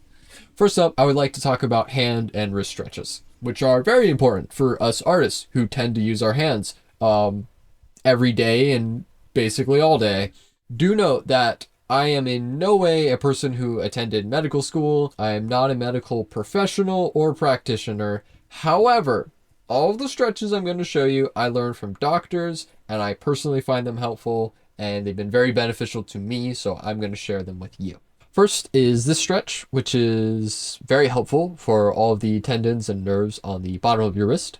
Just extend your arm out like this, and with your other hand, sort of pull back on your fingers until you can feel a nice, comfortable stretch. For your information, you probably won't be going quite as far as I am right now when you start. If it looks a little like my hand is going too far, that's just because I'm very flexible from doing this many times a day, every single day. Again, it should be comfortable. Don't pull on your hand and hurt yourself or something stupid. It shouldn't hurt. In fact, stretching should never hurt. The equal and opposite to the first stretch is the next one, which stretches out all of the nerves and tendons on the top of your wrist. Again, you're going to start with holding your arm straight out like so, and you're just going to kind of make a loose fist and have your hand go down as much as you can. Also, don't crunch down like you're gonna punch somebody or nothing. Just the vague hand shape of a fist is fine. These next two I've heard recommended to esports players, which is a different profession, but still useful. Just making a thumbs up and rotating like this can be good. In fact, just wrist circles can be beneficial as well. Your joints are made to move after all. You could also just touch the pads of your fingers while keeping your fingers extended. This is another good one if you do a lot of, say, typing or video games. Moving things along from the hands to the eyes, there's also the 20-20-20 rule. There's a good chance you have heard of this one already, as it is quite popular. The rule is as follows. For every 20 minutes you spend looking at a screen, spend 20 seconds looking at something at least 20 feet away from you. Basically, when you focus on a screen for many, many hours, it can put a lot of strain on your eyes, focusing at the same distance. And looking far away sort of helps give your eyes a soft reset. Speaking of soft resets, just closing your eyes for like 1 minute can be a good break. I'm surprised some people haven't even heard of the concept of eye breaks. You know, like giving your eyes a small chance to not hyper-focus on a screen for hours on end. Speaking of breaks, a really simple tool that practically anyone can use is a timer. Just setting a simple 30-minute timer when you're working can be immensely beneficial, especially for people who tend to get very absorbed in their work and inevitably start losing track of time. Hey, look, that includes me. Just 1 minute of movement or a little bit of stretching every half hour or so can do wonders. I recommend taking a quick moment to at least stand up and move a little every 30 minutes, but I suppose it's not totally unreasonable to take breaks every hour. Continuing on standing and moving, it's really important to integrate moving where you can. As I was just saying, timers can help greatly with this. But yeah, you know, like back in the day before people had computers and spent 6 hours a day sitting down, they were forced to move a lot more. And your body still needs that movement to function optimally. You just now have the job of finding the time to do it. So yeah, stand up, take a quick walk, or give your eyes a short rest, and don't forget to drink water. You will feel way better and work so much more efficiently than if you just power through with no breaks. I'll also add a section in the description with some other videos and resources I found helpful for artists' health if you want to look into the subject further. Lastly, while I'm on the topic of health, I want to give a quick mention to the fact I do not think the pace I worked on this comic is sustainable. I know the project itself was not at all the cause of any of the issues I'm experiencing now, thanks to the numerous tests by medical professionals, but I do think it is important to say at least once, I do not believe the many, many hours per day, almost every day I worked on this is a sustainable schedule in any way, shape, or form. And it's not something I would copy, especially if you're working on a passion project without a deadline. Take care of yourself and don't burn up, especially considering most likely your art would be better if you just took your time. You need one kind of discipline to ensure you work on a project enough to get anything done. But you also need a very different kind of discipline to know when it is best to put the pen down, take a break, and ensure you live a healthy life. That's all I got to say about health and encouraging you not to burn up. Onwards it is.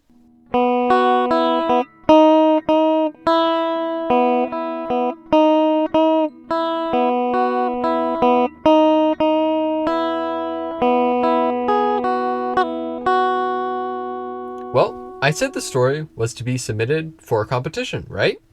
So the results of the competition are undoubtedly worth mentioning when discussing this comic. And after 2 solid months of work, I am proud to say my comic placed... No. Just no. My project did not place in the top 3. My project did not receive one of the top 10 additional quote-unquote excellency awards that were given basically as consolation prizes for people who do not make the top 3. Let me paint a picture for you real quick. I had all the free time in the world during this competition.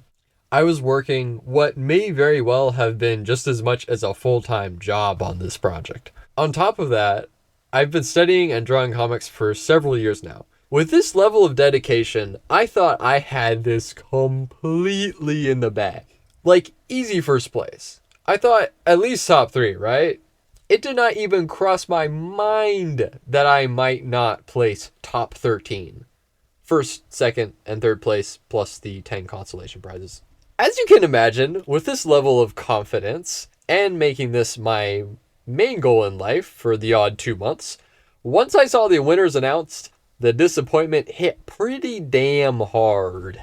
I would like to now share with you how I handled this experience, because I believe sharing this has a lot of potential to benefit a lot of people. So I kind of just stuffed it for a day or two. I would not recommend that. Then I went somewhere where there were no other people, and I did a bunch of metal karaoke. Personally, I find karaoke super cathartic, especially as someone who is not the loudest of people normally. Whatever the equivalent for you that helps constructively let the anger out, that activity is important, and you should not skip it. Because no matter how much I am genuinely happy for the other people who won, like, I appreciate anything good happening to indie comic artists, just from the standpoint of the art form getting recognition. Well, I might have had that attitude intellectually and really believed it. Still, the fact of the matter is undeniable that emotionally I was very angry and disappointed. And that needed to be addressed in its own way, which for me was karaoke. I say this because I want to acknowledge I still felt the loss very much. I just had a very empowered attitude about the project moving forward. And that brings me to the view I hold, which I really wanted to share. Remember how I talked about setting an intent and your own goals for a project? Do you recall when I said, Since I can look back on it and whatever critical thoughts I may have, I can always think, no, I wanted to have a sword fight, a train, 4 distinct regions, and the main character leaving the train behind. And I did all of those things, which is something to be proud of. and I mean that wholeheartedly, I don't need to wait around for a Korean company to give me one of their limited supply of 10 Excellency Awards to tell if my story is good or worth telling. I made my story. I published it. I did what I wanted. And I know I gave it my all. And now I get to share it with you. And at least in my book, that's what's important. As of recording, I've gotten 490 views across 3 chapters, which I think is quite nice, considering I've never published on Tapas before. Of course, I don't have anything to compare these metrics to see if it's good or satisfactory or whatever, but to those 490 people, I'm glad you saw my art. That's cool. I also did a little bit of sneaky advertisement on Reddit. So in this panel, I actually drew one of my favorite heroes from Bloons Tower Defense 6. So I figured it would be fitting if I posted just that panel on the BTD6 Reddit. And the post reached pretty far with 4.5 thousand views. I tried to keep it as low-key as possible, so I only linked the comic in a reply, not in the post itself. And I gotta say, if memory serves correctly, this worked really well. I think the next day my comic had at least 100 more views than it did the day before I posted it on the Bloons Reddit. Shout out to all my fellow Dart monkeys out there. I'm glad I reached some of you. As this video is about my comic on my channel, I won't bother to review or talk about the winners more than a passing mention of. You can go on the Tapas Global Comics Award website and feel free to check any of them out at any time. Additionally, if you go to the Tapas website and search under tags here, you can type in Global Comics Awards 2024 _ last train, and it will show you all 654 submissions that people uploaded. Not all at once, spread out across 66 pages, of course. I believe that just about wraps up this segment. On to the final chapter.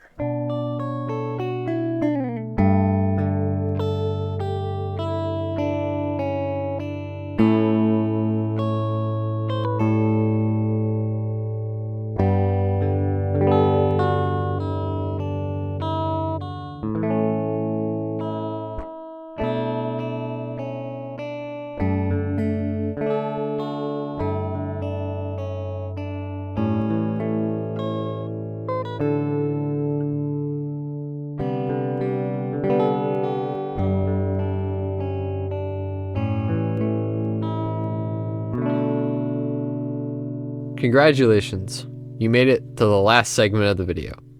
Thank you. You are the kind of person I make these for. I hope you got some value out of it, or at the very least, found it entertaining. Before I take my leave once again, I have a few more parting things to say. So far as the future of Cats Less Angel is concerned, I do have several ideas to possibly continue it into more of a saga, and to tell a larger story, a more conclusive story, rather than just the moment in time it portrays now. However, I am not in the place to do that now, nor do I have any intentions on doing that anytime soon. I'm not going to get into or talk about any plans here, as I don't want to potentially spoil anything, but you never know. Maybe one day I shall pick up the story again. That said, I definitely will still be creating more stories. I have 2 other substantial manga projects that are works in progress with over 50 completed pages for each. I'm still figuring out how I want to go about sharing them and how much of the process I wish to share, since making big documentaries with lots of animation and edits like this video are quite a large time commitment. But yeah, rest assured, I will still be around, making and telling stories moving forward. Speaking of moving forward, if you have watched some of my other videos, you might have seen some of my animation tests, and already be aware that I'm taking the leap into animation. I'm currently part of a multi-animator project of fans who decided to redraw the entire first episode of The Owl House. So I'll definitely be showing off my small piece of that project when that gets finished up. Additionally, I have a short film I'm going to make titled Crow Samurai, which by the time this video is live, I may very well have already begun pre-production for. The film is based on the idea of paying tribute to a classic samurai duel, hitting all of the classic samurai film beats in under 2 minutes. If any of that sounds interesting to you, why not consider subscribing? And stick around a little while to see some of these projects come to life. It's free, and you can always change your mind later if you want to. That said, if you really want to stick around and make sure you know what's happening on the channel, you can sign up for my Project Lifecycle newsletter. However, I hate unnecessary emails in my inbox with a passion. So for my newsletter, I went as basic as possible. Should you choose to sign up, you will be notified each time a new project begins and ends. You may have heard some form of the sentiment, YouTube notifications don't really work as well as they are supposed to, or that people are having a very difficult time actually reaching their subscribers, be repeated around the internet. And I'm just imagining someone watching like part 3 of me making an animated short film and thinking that the project was pretty cool and something they might be interested in watching when it's completed. But then they're just never given a chance to see the finished film. And I think that's just really sad.